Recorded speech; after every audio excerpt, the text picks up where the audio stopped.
In news that will shock almost no one, Jeremiah Smith admitted that he had quite a few suitors for his services going into 2026.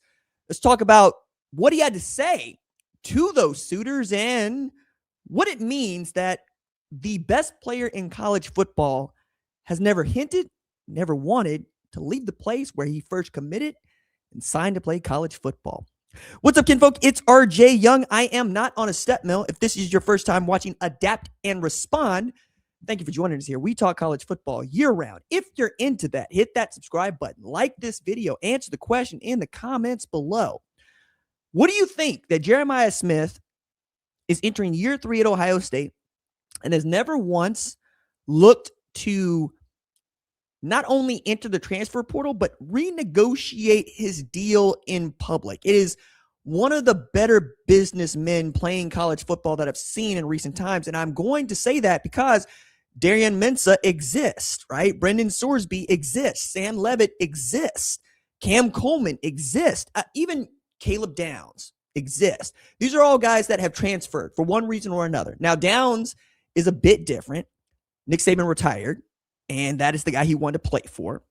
Short of not being able to play for Nick Saban, he chose for him what was the next best option, which was Ohio State. And by the way, the next year, they win the national championship, and he's probably going to be a first-round draft pick and the best available defender in college football.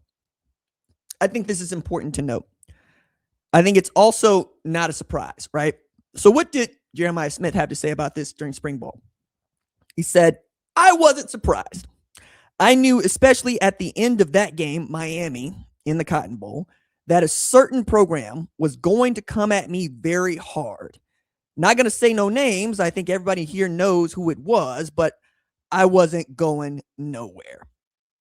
He didn't name any names, but Smith's final game of the season was against Miami, and, that began opening up some rumors. Why did it begin opening up some rumors? Because that is where Jeremiah Smith is from. And he had been on record months earlier, as a matter of fact, leading up to playing Miami in the college football playoff, that had Miami been on the same kind of trajectory that Ohio State had been on for the last decade, he probably would be a Miami Hurricane. It would be that simple for him. It's the hometown team. It's where he grew up. It's the shadow that he played his little league, his middle school, and high school football inside of. What's wild about this also is on the Indiana side, right? You had Fernando Mendoza and D'Angelo Pons from the Miami area. The idea that Miami could have had Fernando Mendoza, D'Angelo Pons, Jeremiah Smith, Malachi Toney, just to name 4 on the same football team is not far-fetched at all. As a matter of fact, if you just look at South Florida and create its own state, it could be the most competitive college football team in the United States.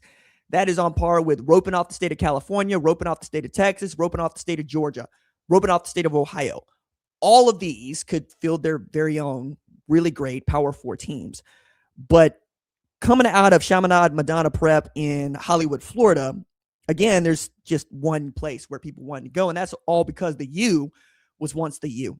The U was once the only place that anybody wanted to play football, especially after Howard Schnellenberger brought him back and Jimmy Johnson made him cool, right? Michael Irvin, right?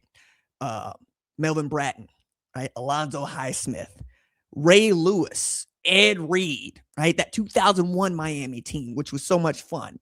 2002 Miami team that lost Ohio State National Championship, which is so much fun.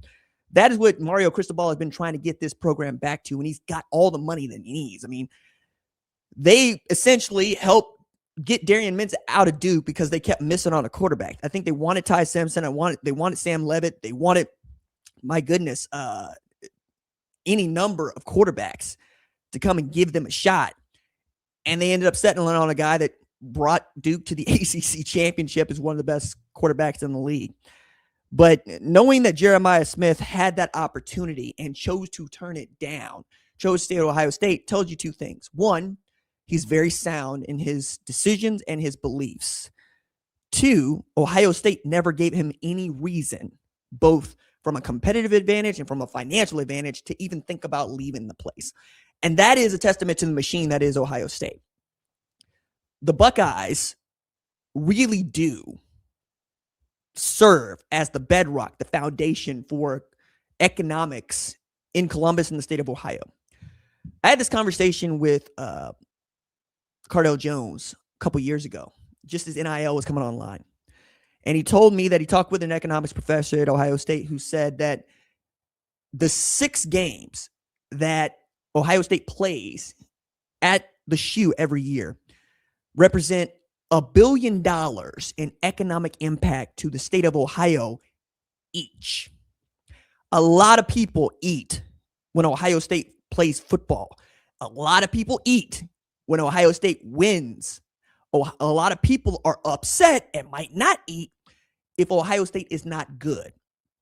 They have been good for the better part of 15 years now, give or take, right? I'm going to toss that 2011 year aside for me, mostly because it's Luke Fickell's only year. And given what the rules are now, the trading tattoos for gold pants seems quaint.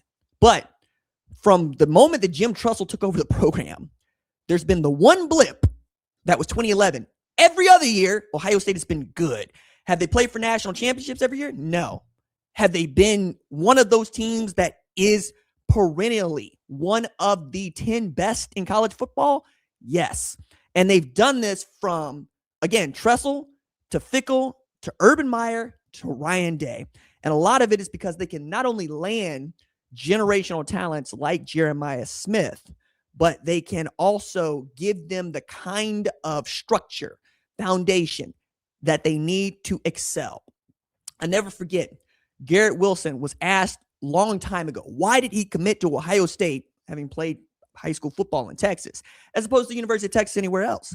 And he said, because I want to be developed. And at the time, there wasn't really that much to say that Ohio State was going to develop him into a first-round draft pick. As a matter of fact, there was evidence to the contrary.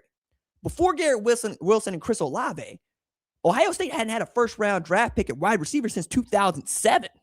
And he changed that, along with Brian Hartline, right? And then Marvin Harrison Jr. and Jackson Smith and Jigba and Jamison Williams, who I get Alabama claims, but the point is he first came to Ohio State.